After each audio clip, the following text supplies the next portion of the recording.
नमस्कार दोस्तों, आपका स्वागत है हमारे YouTube channel one direction coaching institute में। प्यारे दोस्तों, आज हमारा एक नया चैप्टर स्टार्ट होना है, जिस चैप्टर का नाम है तंत्रिका तंत्र, या जिस चैप्टर का नाम है तंत्रिका तंत्र, नर्वस सिस्टम।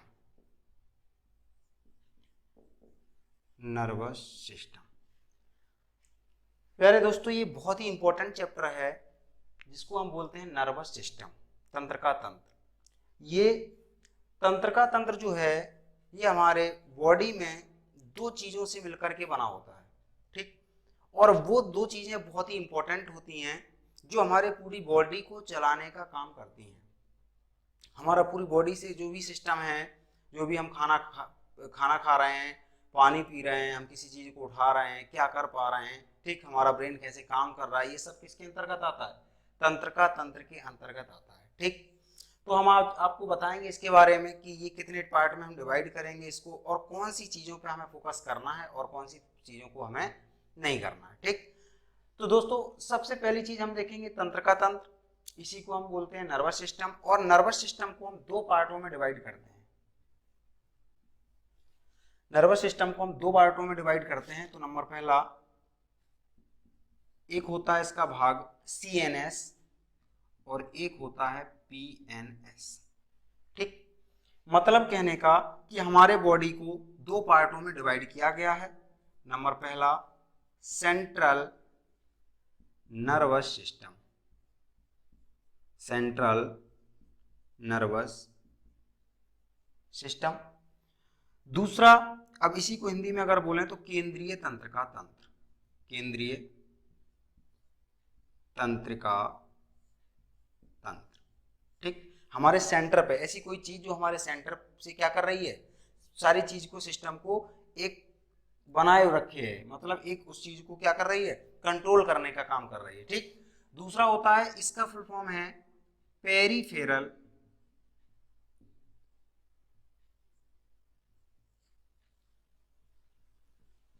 नर्वस सिस्टम, ठीक। या इसी को बोलेंगे हम परिधीय तंत्र का तंत्र। क्या बोलेंगे? परिधीय तंत्र का तंत्र, ठीक। ये दोनों चीजें बहुत ही इंपॉर्टेंट हैं। एक है केंद्रीय तंत्र का तंत्र और दूसरी है परिधीय तंत्र का तंत्र, ठीक। अच्छा, ये सेंट्रल जो नर्वस सिस्टम है, इसको हम फिर दो पार्टों में डिवाइड करते हैं। तो एक चीज आती है आपकी इसमें मस्तिष्क, और दूसरा आता है हमारा मेरुरज्जु,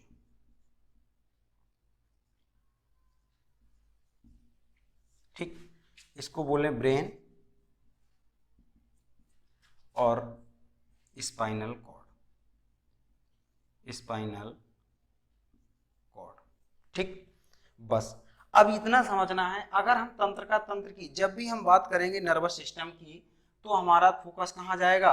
सेंट्रल नर्वस सिस्टम में, ठीक। यही हमारे शरीर की दो चीजें हैं, मस्तिष्क और मेरुरज्जु, जो हमारे क्या कर रहे हैं, पूरी बॉडी को चलाने का काम कर रही है, ठीक। या तो देखो, हमें अगर कोई प्रॉब्लम होती है तो हमें ब्रेन में प्रॉब्लम होती है, या तो हमारी मसल्स कहाँ, इसमें स्पाइनल कॉर्ड में दबी हुई होती हैं, ठीक। हड्डियां एक दूसरे से जुड़ी हुई हैं, ठीक है। तो इसमें अगर प्रॉब्लम होती है तो कहाँ होती है? जैसे हमको पैरालिसिस हो जाता है या कोई प्रॉब्लम आ रही तो हमें कहाँ से आती है? मेरुरज्जु से, ठीक, रीढ़ की हड्डी से।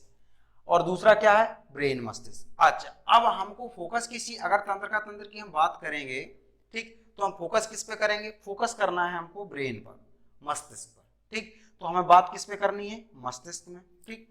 अब जब हम तंत्र का तंत्र को जैसे ही स्टार्ट करते हैं, हमने आपको बता दिया इन दो पार्टों में हमने इसको डिवाइड किया, CNS और PNS में। ये है केंद्रीय तंत्र का तंत्र और ये है परिधीय तंत्र का तंत्र, ठीक। परिधीय तंत्र का तंत्र का मतलब होता है, परिधि मतलब हमारी बॉडी है, ये हमारी क्या है? बॉडी है। और इस बॉडी के चारों साइड हमारी कोई चीज रोटेट कर रही है कि नहीं कर रही है, ठीक। अभी हम पहले तो बताया कि ब्लड रोटेट करता है, ठीक, बिल्कुल सही। ब्लड के साथ ही एक दूसरी चीज यहां से निकल के आती है, जो तंत्र का। तो हमारे बॉडी में एक ऐसी चीज होती है जो हमें आभास कराने का काम करती है उसका नाम होता है न्यूरॉन। क्या? न्यूरॉन।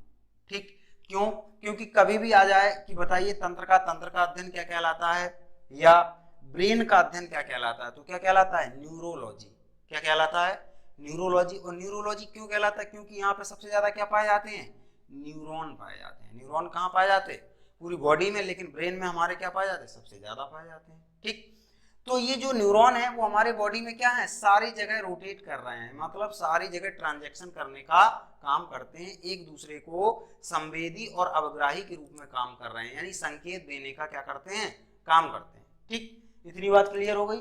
ठीक, इसी वजह से परिधीय तंत्र का तंत्र, यानी अगर किसी, भाई परिधि का मतलब क्या होता है? अगर कोई सर्किल है तभी तो उसकी परिधि होगी, तो हम अपने को सर्किल मान लें। सपोज हमारी बॉडी है और बॉडी में चारों ओर क्या कर रहे हैं हम, मतलब परिधीय रूप से हम क्या कर रहे हैं? चक्कर लगा रहे हैं ये न्यूरॉन। ठीक, तो ये इतनी चीज, इसको क्या बोला गया? परिधीय तंत्र का तंत्र। ठीक, अच्छा, अब जैसे ही परिधीय तंत्र का तंत्र के बारे में हमें ज्यादा नहीं जानना है, हमें बस छोटी सी दो बातें और जाननी है यहाँ पे। ठीक, एक होता है यहाँ पे क्या? एक होता है संवेदी और एक होता है अवग्राही। ठीक, एक होता है संवेदी और एक होता है अविग्राही। अब ये क्या संवेदी होता है, क्या अवग्राही होता है? सॉरी, संवेदी और चालक। ठीक, दो चीजें होती हैं। क्या होता है कि अब इसको समझना है कि जब हमारे न्यूरॉन जो होते हैं वो पूरी बॉडी में क्या हो रहे हैं? रोटेट हो रहे हैं। तो रोटेट होने पे क्या करते हैं? संवेदी और चालक, ये दोनों का काम ऐसे होता है, ऐसे समझिएगा। ठीक, कि जैसे सपोज हम चलते जा रहे हैं और चलते चलते अचानक हमें एक कंकड़ लगता है। ठीक, पैर में हमें क्या, कोई कंकड़ या कोई कांच का टुकड़ा हमें नीचे हमारे पैर में क्या हो गया? चुभ गया। तो तुरंत जैसे ही कांच का टुकड़ा चुभता है तो हमको क्या महसूस होता है? कि हमें कुछ क्या हो गया? चोट लगी। और जैसे ही चोट लगती है तो ये बात कौन पहुंचाने का काम कर रहा है? न्यूरॉन। उस न्यूरॉन ने कहां तक बात को पहुंचाया? ब्रेन तक। जब ये बात ब्रेन तक पहुंच गई, मस्तिष्क तक पहुंच गई, तो ब्रेन तुरंत क्या करता है? वहां से एक न्यूरॉन को भेजता है और ये क्या कहने का बात करता है? ये कहता है कि पैर वहां से उठा लो। ठीक, तभी तो हम करते हैं सबसे पहले। भाई ये क्या होता है? इतनी जल्दी कार्य होता है, एक दूसरे से कनेक्टेड होते हैं, एक दूसरे से कनेक्टेड हैं ये। ठीक, तो संवेदी का मतलब होता है कि किसी चीज में संवेदना, यानी हमें चोट लगी तो उस चीज को संवेदना, क्या है? संवेदना पहुंची। और तुरंत चालक का काम कौन करता है? न्यूरॉन करता है। तो यही दो चीजें निकल के आती हैं, संवेदी और चालक। ठीक, मतलब हमें कोई चोट लगी या कोई भी बात है, अगर किसी ने हमें यहाँ पे मार दिया तो हम क्या करते हैं? हम तुरंत पलट के यहीं देखते हैं। क्यों? क्योंकि हमारे बॉडी में कहाँ? इसी जगह पे तो चोट लगी है, तो न्यूरॉन हमारा काम कर, हमारा जो ब्रेन काम करेगा कहाँ? इसी साइड। ठीक, जैसे सपोज हम आपसे कहें कि हमको एक गिलास पानी दे दो, तो आप पानी देने के लिए आप पैर का इस्तेमाल तो नहीं करते, आप किसका करते हैं? आप हाथ का ही क्यों करते हैं? क्यों? क्योंकि हमारा ब्रेन क्या कर रहा है? ब्रेन आपको बता रहा है, ब्रेन ये काम कर रहा है। हमारे ब्रेन बहुत अच्छा काम करता है, तो हम जानते हैं कि जब किसी को पानी देंगे तो हम हाथ से ही देंगे। ठीक, तो हमारा उस टाइप क्या हाथ ही उठता है कि नहीं उठता? ठीक, तो ये चीजें क्या होती हैं? हमारी परिधीय तंत्र का तंत्र के अंतर्गत। ठीक, तो इस पे हमें थोड़ा डीप नहीं जाना है। हमारा जो पार्ट है वो है ब्रेन। क्या है? ब्रेन। तो हमें पढ़ना, हमारा क्वेश्चन जहां से आता है उसको हमने पढ़ना है ब्रेन, मस्तिष्क। ठीक, तो मस्तिष्क को पढ़ने से पहले हम सबसे पहले पढ़ेंगे न्यूरॉन के बारे में। ठीक, हम जानेंगे कि ये न्यूरॉन क्या है, ये तंत्रिका कोश का क्या है। तो आप जानेंगे, सबसे पहले हेडिंग डालेंगे हम न्यूरॉन।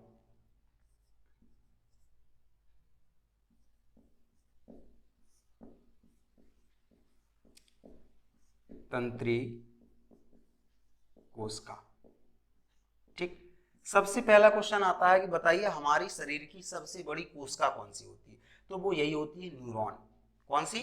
तंत्रिका कोशिका। इसी पे डिपेंडेड पूरा चैप्टर है आपका तंत्र का तंत्र। ठीक, अच्छा, तो सबसे पहले लिख लो हमारे शरीर की सबसे बड़ी कोशिका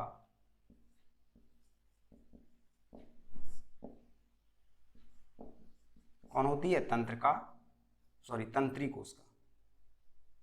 तंत्रिका कोशिका। ठीक, इतनी बात क्लियर हो गई। अब ये हमारे बॉडी में क्या काम करती है? तो ये हमारे बॉडी में आभास कराने का काम करती है। क्या करती है, हमारे शरीर को आभास कराने का काम करेगी, आभास कराने का कार्य करती है। ठीक, आभास कैसा, सपोज अगर किसी हम गर्म चीज पे हाथ रखते हैं तो गर्म लगता है, हम ठंडी चीज पे रख दें तो कैसा लगता है, ठंडा लगता है। तो इस चीज का आभास कौन कर रहा है, ये न्यूरॉन ही करते हैं। ठीक, तभी हम जैसे गर्म चीज पे तुरंत हमने हाथ क्या कर ले, हटा लेते हैं, तुरंत हटाते, क्यों, क्योंकि हमारे क्या है, न्यूरॉन एक्टिव है, हमारा माइंड अच्छे से कार्य कर रहा है, तो सारी चीजें हमारी क्या हो रही हैं, अच्छे से काम करती हैं। ठीक, तो न्यूरॉन क्या है, हमारे शरीर की सबसे बड़ी कोशिका है, कौन सी, तंत्रिका कोशिका, ये क्वेश्चन आता है, कई बार आया है। ठीक, और हमारे शरीर को ये क्या करती हैं, आभास कराने का कार्य करती हैं। ठीक, इतनी बात यहाँ क्लियर हो गई। अच्छा, दूसरी बात हम यहाँ जानेंगे कि बताइए कि हमारे शरीर में ऐसा कौन सा अंग है या ऐसी कौन सी चीज है जिसमें रीजनरेशन की कैपेसिटी सबसे कम होती है। बहुत ही इंपॉर्टेंट क्वेश्चन। ठीक, हमारे शरीर में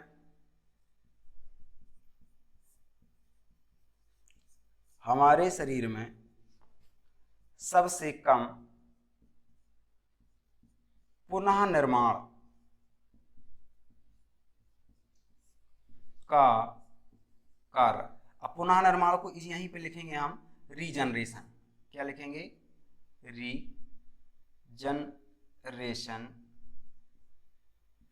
की क्षमता सबसे कम होती है। कहाँ होती है, ब्रेन में, मस्तिष्क में, कहाँ पे, तंत्रिका कोशिका में। ठीक, तो कहाँ पे होती है सबसे कम, न्यूरॉन। ठीक, तो ये चीज, और सबसे ज्यादा किस में होती है, लीवर, लीवर में क्या होती है सबसे ज्यादा, हमारे शरीर में सबसे कम जो पुनः निर्माण की क्षमता होती है वो होती है ब्रेन में, न्यूरॉन पर। ठीक, और अगर हम बात करें सबसे कम कहाँ, सबसे ज्यादा किस में होती है, लीवर। अगर लीवर को मतलब काट के अगर रख दिया जाए तो उसका पुनः निर्माण हो जाएगा। ठीक, दूसरा लीवर बनने की कैपेसिटी उसमें होती है। ये चीज इतना इंपॉर्टेंट क्वेश्चन है। ठीक, तो ये यहाँ पर नोट कर लें हम। अब इसके बाद हम जानते हैं न्यूरॉन, कि न्यूरॉन हमारे शरीर में कितनी संख्या में पाए जाते हैं। ठीक, तो हम लिखेंगे यहाँ जो न्यूरॉन होते हैं हमारे शरीर में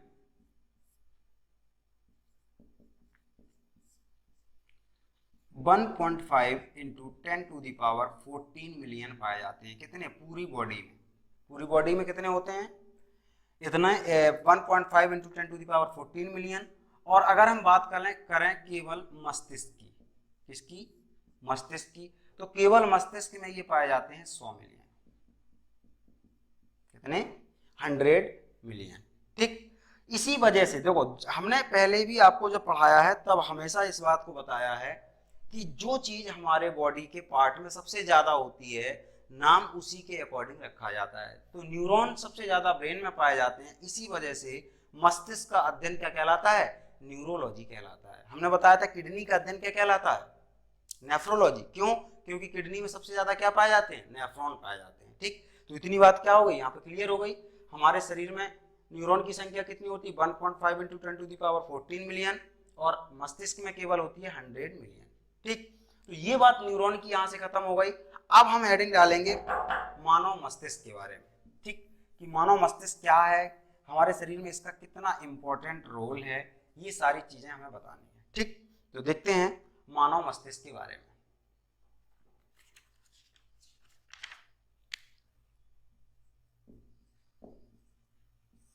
मानव मस्तिष्क, ह्यूमन ब्रेन। ठीक, तो सबसे पहली बात तो जो मानव मस्तिष्क, हमने पहले आपको बताया जब तंत्र का तंत्र हमने 2 पार्टों में डिवाइड किया, तो सबसे पहली बात क्या बताई थी कि ये हमारा कौन सा पार्ट है, ये सीएनएस का पार्ट है, यानी हमारे ये केंद्रीय तंत्र का तंत्र है। कौन सा है, केंद्रीय तंत्र का तंत्र। और केंद्रीय तंत्र का तंत्र का मतलब समझे कि हमारे शरीर का ये केंद्रीय सूचना प्रसारण अंग है कि नहीं है। ठीक, यही सारी चीजें हमें बताने का काम करता है, इंडिकेट करता है। किसी के बारे में हम अगर बुराई के बारे में बात कर रहे हैं किसी की हम भलाई की बात कर रहे हैं या किसी के बारे में हम अच्छाई की बात कर रहे हैं, तो हमारे दिमाग में जो फीलिंग आ रही है उसके प्रति वो किसके अकॉर्डिंग आ रही है, वो केवल ब्रेन के अकॉर्डिंग आती हैं। ठीक, तो सबसे पहली बात करेंगे यह है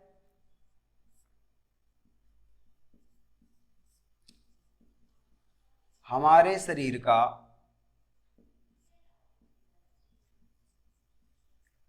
केंद्रीय सूचना प्रसारण अंग है। ठीक, इतनी बात क्लियर हो गई। दूसरी बात, यह हमारा क्या करता है, यह हमारे इंद्रियों को कंट्रोल करने की कैपेसिटी भी बनाता है। ठीक, तो दूसरी बात क्या कहेंगे हम अगर इसमें ह्यूमन ब्रेन में, कि यह हमारा क्या करता है, हमारे शरीर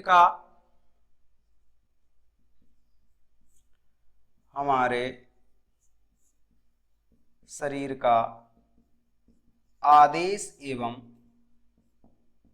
नियंत्रण करता है। क्या करता है, आदेश एवं नियंत्रण करता है। अगर हमने आपसे किसी बात के लिए बोला, हमने कहा एक बुक उठा के लाओ, तो आप बुक ही उठा के लाएंगे, क्योंकि ये ब्रेन क्या कर रहा है, ठीक, ये ब्रेन क्या कर रहा है, आदेश देने का काम कर रहा है। ठीक, तो ये चीज इसके अकॉर्डिंग है। ठीक, इसके बाद एक चीज और है, यह ऐच्छिक गमन को नियंत्रित करता है। यह है ऐच्छिक गमन को नियंत्रित करता है। अभी बताते हैं क्या बात है ये ऐच्छिक गमन क्या है। ऐच्छिक गमन को क्या करता है, नियंत्रित करता है। ऐच्छिक गमन का मतलब होता है कि अगर हमें किसी चीज की इच्छा हुई, हम मार्केट में गए, ठीक, अगर हम किसी मॉल में गए और हमें मॉल में कोई चीज पसंद आ गई, सपोज एक जूता शूज पसंद आया, हमें जूता पसंद आया वुडलैंड का, ठीक, उसकी कॉस्ट वैल्यू है सपोज 5500 रुपए, और हमको वो चीज पसंद आ गई लेकिन हमारे पास क्या नहीं है, पैसा नहीं है, तो क्या हम उस चीज को ले पाएंगे, नहीं ले पाएंगे। तो ऐच्छिक गमन का क्या करता है, ये नियंत्रित करता है, कंट्रोल करने का काम करता है। हम मार्केट में गए, किसी चीज का खाने का मन हो रहा है लेकिन हमारे पास पैसे नहीं है, तो हम क्या करेंगे, अपने आप को कंट्रोल करेंगे। हमारी जो इंद्रियां होंगी वो क्या करेंगे, कंट्रोल करने का काम करेंगे। जब कंट्रोल करने का काम करेंगे तो वही क्या कहलाता है, ऐच्छिक गमन को नियंत्रित करना कहलाता है। ठीक, और क्या करता है, और यह भूख, प्यास आदि का भी नियंत्रण करता है, आदि का भी नियंत्रण करता है, बिल्कुल करता है। ठीक, क्योंकि ब्रेन ही हमारा सारी चीज है। ठीक, ब्रेन, हम हेलमेट लगा के क्यों जाते हैं, इसी वजह सरकार कहती है कि हेलमेट लगाइए, क्योंकि हमारे ब्रेन में अगर कोई प्रॉब्लम आ जाती है तो अब फिर क्या होता है, सीधे आदमी कहाँ जाता है, कोमा में चला जाता है, और जैसे ही कोमा में जाएगा तो हमारे न्यूरॉन क्या करते हैं, कार्य करना बंद कर देते हैं। तो इन सब चीजों का क्या हमें आभास होता है, कुछ नहीं होता है, हम अचेत रहते हैं एकदम। ठीक, हमें कुछ पता नहीं है क्या खाना है क्या पीना है, कुछ नहीं, हम देख रहे हैं फिर भी हमारे शरीर में कोई फीलिंग नहीं आती है। क्यों, क्योंकि कोई हार्मोन्स एक्टिवेट नहीं हो पाते हैं। तो ये चीजें कहाँ है, हमारे ब्रेन के बारे में। ठीक, दूसरी चीज क्या है, मानव मस्तिष्क के, अब इतनी बातें क्लियर हो गई। अब दूसरी बात ये होती है, मानव मस्तिष्क का वजन कितना होता है। ये क्वेश्चन जितने आते हैं वो हम सारे क्वेश्चन आपको क्लियर करा देते हैं यहाँ पे। ठीक, मानव मस्तिष्क का जो वजन है वो है 1300 से 1400 ग्राम। अगर हम बात करें केजी की तो 1.4 से 1.3 से 1.4 केजी। ठीक, दूसरी बात, जो मानव मस्तिष्क है इसकी उत्पत्ति कहाँ हुई। एक बार क्वेश्चन पूछा गया है कि बताइए मानव मस्तिष्क की जो उत्पत्ति है वो कहाँ हुई है, तो वो हुई है एक्टोडर्म में। कहाँ हुई है, एक्टोडर्म। कहाँ पे हुई, एक्टोडर्म।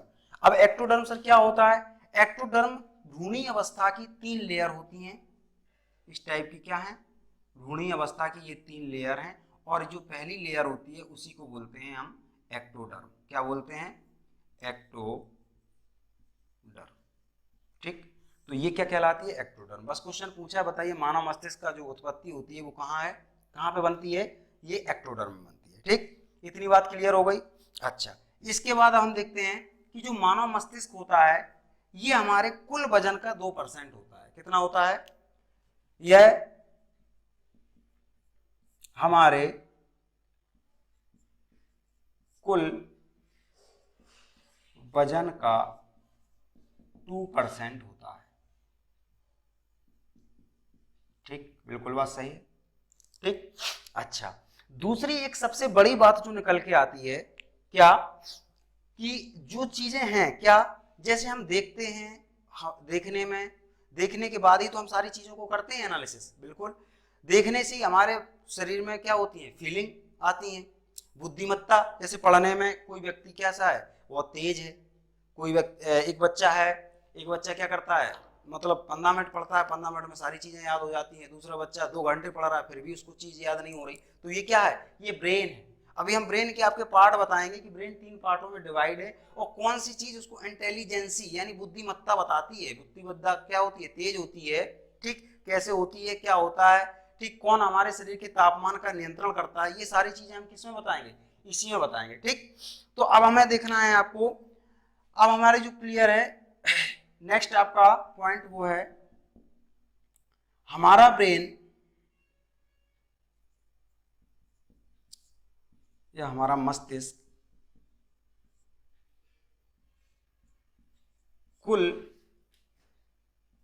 20% एनर्जी या ऊर्जा, ऑक्सीजन का क्या करता है, अवशोषण करता है, अवशोषण करता है। ठीक, तो क्या हमारा जो मस्तिष्क है वो टोटल जितनी एनर्जी है, जितनी ऑक्सीजन है, वो उस सबसे ज्यादा कौन करता है, ब्रेन करता है। 20% ऑक्सीजन का क्या करता है, अवशोषण। अब ऐसे दिमाग लगाइए आप कि बताइए, जब हम पढ़ने बैठते हैं तभी हमको नींद आती है कि नहीं आती, क्यों आती है, क्यों, क्योंकि जैसे ही हम बैठते हैं और हमारा ब्रेन क्या करता है, काम करना स्टार्ट कर देता है। ठीक, हम पढ़ रहे हैं, कोई भी चीज पढ़ रहे हैं, ठीक, तो ब्रेन ने काम करना स्टार्ट किया और ऑक्सीजन का एब्जॉर्प्शन कैसे ना होने, तेजी से होने लगा। ऑक्सीजन की कमी होगी और हमको क्या आएंगी, हमें जमुआई आने लगती हैं। जमुआई जब जैसे ही आएंगी, और जब ये आएंगी, उबासी आने लगती है। उबासी आने के बाद हमें क्या आती है, नींद, और हम तुरंत जाते हैं, अगर एक गिलास पानी लेते हैं तो हम क्या हो जाते हैं, एकदम रिफ्रेश हो जाते हैं। कैसे हो जाते हैं, रिफ्रेश हो जाते हैं। ठीक, तो क्वेश्चन आ जाए कि बताओ कुल एनर्जी का सबसे ज्यादा कौन लेता है भाग, तो ब्रेन। ठीक, दूसरी बात, एक ब्रेन में जो अपवाद होता है, ये बहुत बड़ी बात है। ठीक, ये क्या होती है कि ब्रेन हमारा बस एक चीज में क्या होता है, ये सच्ची या झूठी बात का क्या करता है, निष्कर्षण नहीं कर सकता है। कोई व्यक्ति हमारे सामने कुछ झूठी बात कहता जा रहा है, तब भी हम उस चीज का क्या करेंगे, ऐसा कोई इंडिकेटर नहीं लगा है कि किसी व्यक्ति ने झूठी कहा और हमारा अलार्म यहाँ पे बजने लगे, ऐसा कहीं कुछ नहीं है। ठीक, तो अपवाद क्या है, यह है सच्ची या झूठी बातों में अंतर नहीं कर पाता है। ठीक, इतनी बात हो गई आपके ह्यूमन ब्रेन की जो इंपॉर्टेंट थी। ठीक, दूसरी चीज एक और इंपॉर्टेंट क्या है, वो है कि बताइए हमारा ब्रेन किस चीज से ढका होता है, ये इंपॉर्टेंट है काफी।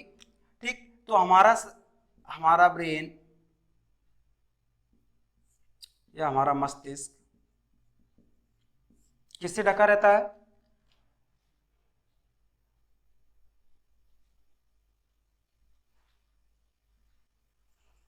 खोपड़ी से। किससे, स्कल, इंग्लिश में बोले तो स्कल, खोपड़ी से ढका रहता है। और ये सबसे ज्यादा कैसी होती है, मजबूत होती है। ठीक, तो भगवान ने ऐसा सिस्टम बना के रखा है कि जो चीज हमें जितनी इंपॉर्टेंट थी उतनी ही ज्यादा उसकी सिक्योरिटी है। कैसी है, हमारा मस्तिष्क है, तो मस्तिष्क क्या करता है, मस्तिष्क हमारे शरीर का पूरा रोटेशन कर रहा है, पूरा सब कुछ, पूरी बॉडी चलाने का काम कर रहा है। तो ये इसको किससे रखा हुआ है, खोपड़ी से। खोपड़ी कैसी होती है, मजबूत होती है। एक दो डंडे अगर यहाँ पे गल भी जाए तब भी क्या है, कोई प्रॉब्लम नहीं आती है, समझ रहे। ठीक, और अगर मान लो पैर में कोई डंडा गल जाता हाथ में, तो हाथ क्या होता है, तुरंत टूट जाता है। तो ये चीजें, मतलब जो चीज हमारे लिए ज्यादा इंपॉर्टेंट है उस चीज की सिक्योरिटी बहुत अच्छे से की गई है पहले से ही। ठीक, तो ये चीजें हमारी ह्यूमन ब्रेन की सारी कंप्लीट हो चुकी हैं। अब हम बात करेंगे अपने ब्रेन के पार्ट की, कि कितने पार्टों में ये डिवाइड है और ये कौन पार्ट हमारा कितना इंपॉर्टेंट है। तो हम आपके सामने सारी चीजें बताएंगे। देखो ये बहुत ही इंपॉर्टेंट चैप्टर है, इस वजह से एक क्लास में तो नहीं हो पाएगा, ये इसमें कम से कम 2-3 क्लासें चाहिए होंगी। ठीक, तो कोई भी चीज, अब ये जनरली क्या है कि इन बातों को हमें वैसे भी समझना है, अगर हम जनरली रूप से अगर समझना चाहें तब भी हमें ये बहुत इंटरेस्टिंग सब्जेक्ट होता है बायो, ठीक। नहीं भी हमारे एग्जाम में आ रहा फिर भी हम जान रहे हैं कि हमारे शरीर का कौन सा ऐसा भाग है जो बहुत इंपॉर्टेंट है, हमारे ब्रेन का ऐसा कौन सा पार्ट है जो बहुत इंपॉर्टेंट है, ठीक। पीछे वाला भाग क्या कहलाता है, आगे वाला भाग क्या कहलाता है, ठीक। कौन सी चीजें हमारे हार्मोन्स को एक्टिवेट करती है, तो ये सब सारी चीजें क्या है हमारी जानकारी के लिए भी जरूरी होती हैं, ठीक। तो सबसे पहले हम अगर बात करेंगे तो ये क्या होता है, 3 पार्टों में डिवाइड है। सबसे पहला भाग है अग्रभाग, इसके बाद है मध्य भाग, इसके बाद है पश्च भाग। कौन सा, पश्च भाग। हम आपको बाकायदा चित्र के फिगर के माध्यम से भी यहाँ समझाएंगे। आज पहले इस चीज को समझते हैं कि मानव मस्तिष्क को हमने कितने भागों में डिवाइड किया है और कौन से भाग में और कितने पार्ट बनते हैं। इसके बाद नेक्स्ट क्लास में हम आपको पूरा बाकायदा आपको क्या बताएंगे, चित्र फिगर बना के दिखाएंगे और उसके सारे पार्ट बताएंगे कि कहाँ पे कौन सी चीजें होती हैं, ठीक। तो हम यहाँ पे जानेंगे अग्रभाग जो है, अग्रभाग में 3 पार्ट होते हैं हमारे। सबसे पहला होता है सेरिब्रम,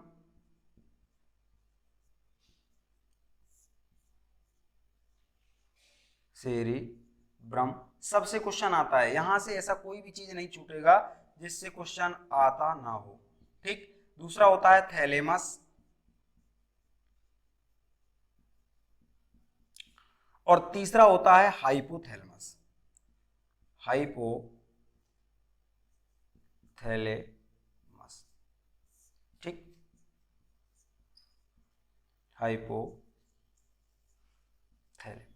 हम आपको बताएंगे कि सेरिब्रम का क्या रोल है, थैलेमस का क्या रोल है और हाइपोथैलेमस। सबसे क्वेश्चन पूछता है, यही क्वेश्चन कहां से बनता है, यहां से ही बनता है।